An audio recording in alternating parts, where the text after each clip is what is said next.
11 নং খারোয়া ইউনিয়ন বিএনপির উদ্যোগে দেওয়ানগঞ্জ বাজারে আজ বিশাল মিছিল অনুষ্ঠিত হয়েছে। দেওয়ানগঞ্জ বাজারের হুসেনপুরের মুখ হতে শুরু হয়ে পুরো বাজার মিছিল প্রদক্ষিণ করে।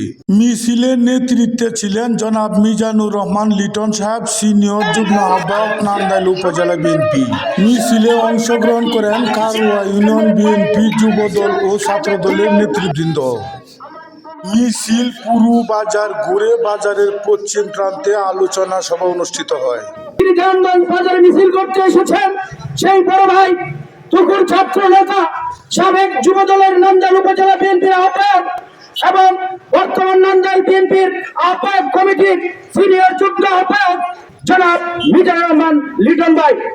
আপনার আমার প্রান্তীয় জনতা জনাব এসআর খান চৌধুরী মহোদয়ের পক্ষে, দানিশ শীষের পক্ষে আপনারা যে সুন্দর মিছিল করেছেন, সেজন্য বাংলাদেশ জাতীয়তাবাদী দল নান্দাইল উপজেলা শাখার পক্ষ থেকে এবং আমার প্রান্তীয় নেতা জনাব এসআর খান চৌধুরীর পক্ষ থেকে আপনাদেরকে বিপ্লব অভিনন্দন ও সংগ্রামী শুভেচ্ছা। সংগ্রামী নেতৃবৃন্দ, 16-17 বছর পর এই বাংলাদেশে একটি ফ্যাসিস্ট মুক্ত নির্বাচন হতে যাচ্ছে। সেই নির্বাচনে ঐক্যবদ্ধ ছাড়া বিকল্প নেই।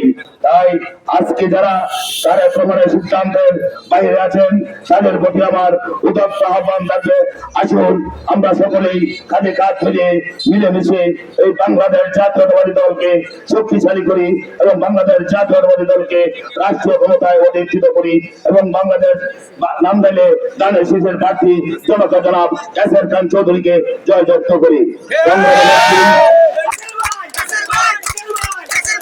আপনারা জানেন আজকে বাংলাদেশে একটি দল বাংলাদেশের রাষ্ট্রীয় ক্ষমতায় অধিষ্ঠিত হতে চায়, কিন্তু আপনারা জানেন 1971 সালে তারা বাংলাদেশের স্বাধীনতার বিরোধিতা করেছে।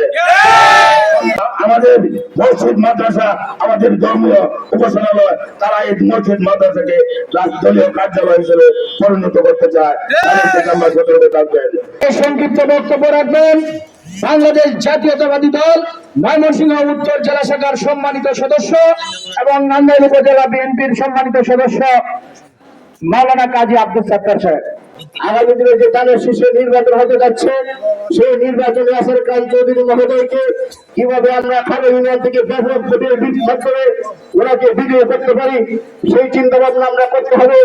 বিশেষ করে গত 17 বছর আমরা যারা হাসিনা সরকারের বিভিন্ন অত্যাচার নির্যাতনে অতিষ্ঠ হয়ে আমরা রাজপথে ছিলাম, আজকে আমাদের মধ্যে অনেক ভাই এখনো বিভিন্নভাবে এদিক সেদিক ঘোরাফেরা করতেছেন। তাই আমি তাদেরকে বিনীত আহ্বান করবো, চলেন আমরা সবাই একসাথে হয়ে কাঁধে কাঁধ মিলিয়ে জনতা এসআর খান চৌধুরীর হাতকে শক্তিশালী করে নান্দাইলকে দানের শীর্ষে প্রার্থীকে বিজয়ী করে বক্তব্য রাখবেন বাংলাদেশ জাতীয়তাবাদী দল নান্দাইল উপজেলা শাখার অন্যতম নেতা 11 নং খারোয়া ইউনিয়নের সাবেক বিপ্লবী সাধারণ সম্পাদক জনাব আতল করিম অলি ভাই। নান্দাইলের লাখো লাখো মানুষের নয়নের মণি জননেতা এসআর খান চৌধুরী মহোদয়ের সমর্থনে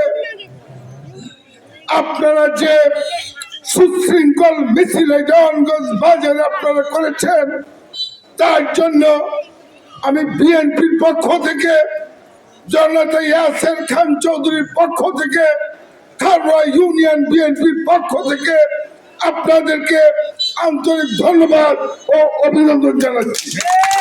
আপনারা সবাই জানেন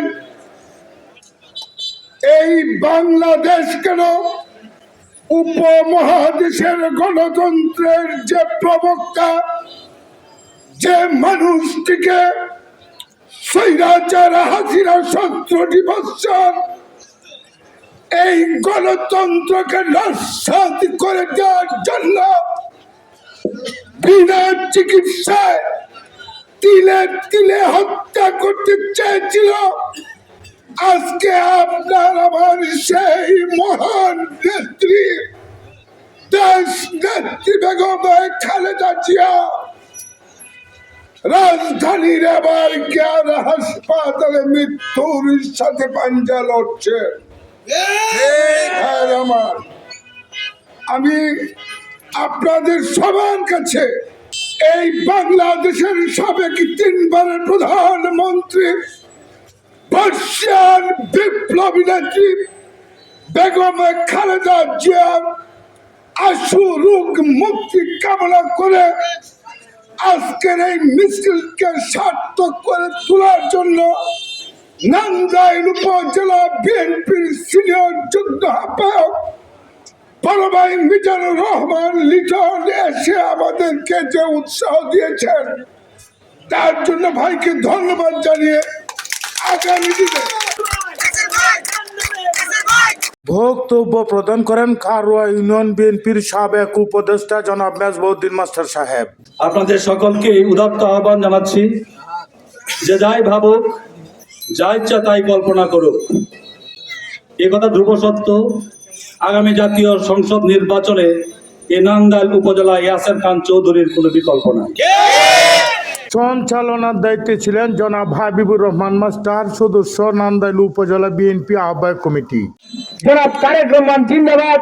নান্দাইলের আগামী দিনের উদীয়মান সূর্য, নান্দাইলের একমাত্র বিএনপির কান্ডারি জননেতা ইয়াসের খান চৌধুরী জিন্দাবাদ, জিন্দাবাদ।